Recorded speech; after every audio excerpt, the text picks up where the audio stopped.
So ayan po, vacuumin natin yan. Yan, magbabacuum naman po ako ngayon.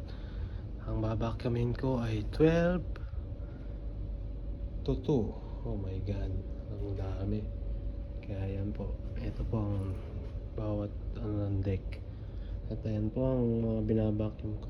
Malinis naman po siya, hindi naman po siya ganun karumi. Kaya I hope mabilis ko lang itong matatapos.